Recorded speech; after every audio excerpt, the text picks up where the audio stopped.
Hello everyone. How are you? I hope you all are doing well. As we have already discussed in our previous video about plants and we have discussed the types of roots in that, and in this video we will discuss about functions of root. So let us begin with functions of roots. Dear children, हम सभी को पता है that root जो है it is one of the important part of a plant.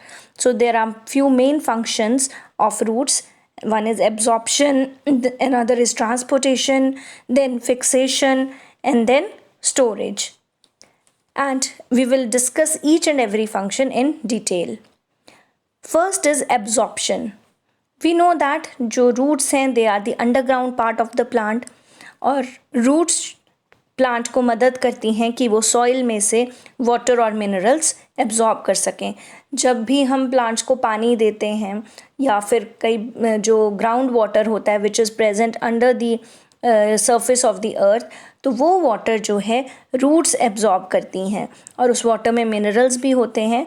तो इस तरह से रूट्स जो हैं सॉइल में से वाटर एंड मिनरल्स एब्जॉर्ब करके प्लांट्स तक पहुंचाती है, प्लांट्स के डिफरेंट पार्ट्स तक पहुंचाती हैं. Then number 2 is transportation. Transportation means to move from one place to another.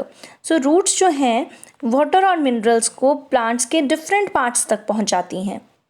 They help in moving the water and minerals to other parts of the plant. तो इस तरह से एब्जॉर्ब तो roots कर रही हैं लेकिन वो प्लांट के अलग अलग पार्ट्स तक पहुंच रहा है. Number 3 is fixation. Fixation means to fix. तो ये जो रूट्स हैं ये प्लांट को सॉइल में बिल्कुल फिक्स करती हैं and helps it to hold upright, मतलब सीधा रखने में, प्लांट को सॉइल में फिक्स रखने में रूट्स मदद करती हैं. So this function is fixation. Now the next function is storage. Storage क्या होता है? स्टोरेज मीन्स जैसे कुछ प्लांट्स हैं हमारे, जैसे रेडिश है, कैरेट है, बीट रूट है, ये जो सभी प्लांट्स हैं, ये जो सभी ये they all are the roots of a plant. ये हम ऑलरेडी क्लास 3 में पढ़ चुके हैं कि दे आर दी रूट्स, और ये जो रूट्स हैं दे आर थिक, और ये प्लांट्स के लिए फूड स्टोर करके रखते हैं. और ये जो रूट्स हैं these are eaten by man and animals also, हम लोग भी इन्हें खाते हैं. सो ऐसी रूट्स जो कि मैन एंड एनिमल खाते हैं which are eaten by man and animal, they are known as edible roots. तो ये जो एडिबल रूट्स होती हैं ये बहुत टेस्टी होती हैं and moreover they are very nutritious, और ये हमारी हेल्थ के लिए दे आर वेरी इंपॉर्टेंट. तो हमें इस तरह से जो ये रॉ फूड है या सैलड की फॉर्म में, जैसे रेडिश, कैरेट, बीटरूट इज चुकंदर, टर्निप है, तो इन सभी चीज़ों को हमें अपनी डाइट में ज़रूर इंक्लूड करना चाहिए as they are very healthy as well as delicious also. And these roots which are eaten by man and animal, they are called edible roots. Now let us come to the next part, that is the special functions of root. But before discussing about the special functions, I want to tell you one more thing. Roots जो हैं वो soil को conserve करने में भी मदद करती हैं. कई बार जब flood आते हैं या बहुत बारिश होती है जिससे जो हमारी fertile soil है वो wash away हो जाती है with the वाटर, या फ्लड के साथ वॉश अवे हो जाती है, तो ये जो रूट्स होती हैं प्लांट्स की, जो बड़े बड़े ट्रीज़ हैं उनकी रूट्स हैं या और प्लांट्स हैं उनकी रूट्स होते हैं, दे आर वेरी स्ट्रॉन्ग.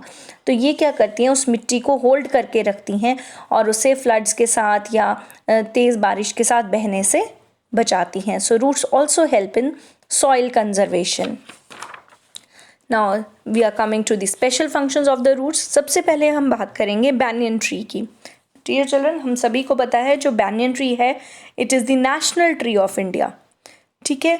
अब बैनियन ट्री जो होता है उसकी रूट्स को एक्स्ट्रा जो उसकी ब्रांचेस होती हैं, उसकी ब्रांचेस जो हैं उन्हें एक्स्ट्रा सपोर्ट की ज़रूरत होती है, क्योंकि बहुत it is a huge tree, बहुत बड़ा ट्री होता है. तो इसकी जो ब्रांचेस हैं वो उन्हें जो है एक्स्ट्रा सपोर्ट मिलता है with the special roots.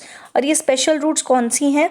These are roots which grow downwards from the branches. Branches से निकलती हैं और ज़मीन में चली जाती हैं, और जब ये ज़मीन में पहुंचती हैं तो ये सॉइल के अंदर एंटर हो जाती हैं. So in this way the branches of banyan tree they get extra support from these special roots. So I think it is clear. जो बैनियन ट्री है it is a huge tree, बहुत बड़ा tree होता है और इसकी branches को extra support की ज़रूरत होती है, जो कि उन्हें ब्रांचेस से ही निकलने वाली रूट्स से मिलती हैं, जो कि जब ग्राउंड तक पहुंचती हैं तो वो ग्राउंड के अंदर एंटर हो जाती हैं।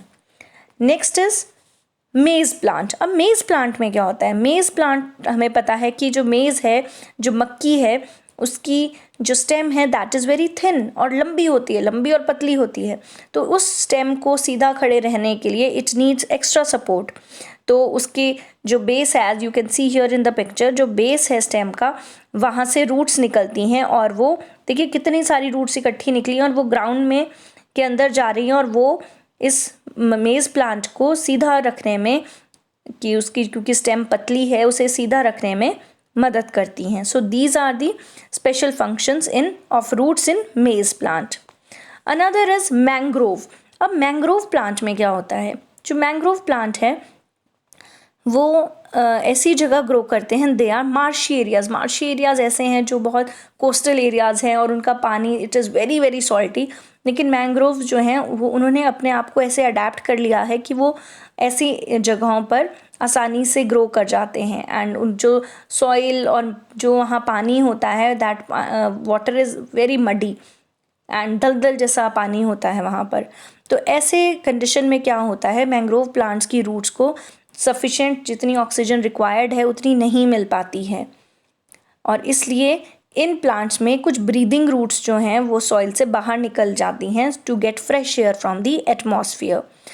सो ऐसी रूट्स जो ये बाहर निकल आई मैंग्रोव प्लांट से, जो कि सॉइल के अंदर थी, वो बाहर निकल आई टू गेट फ्रेश एयर और ऑक्सीजन फ्रॉम द एटमॉस्फेयर, ऐसी रूट्स को हम कहते हैं ब्रीदिंग रूट्स। और ये जो भी हमने रूट्स पढ़ी, जो बैनियन में थी, मेज़ में थी, मैंग्रोव में, they all are above the ground, तो they are called aerial roots. इन्हें हम एरियल रूट्स के नाम से भी जानते हैं। And it is clear to you that in banyan, mangrove and maize, the roots perform some special functions, some special roots come out to give extra support to them. So these roots are known as aerial roots and those found in mangroves उन्हें हम breathing roots भी कहते हैं. So I think it is clear to you, everybody has understood it and you will be reading this chapter. Thank you so much. Have a good day.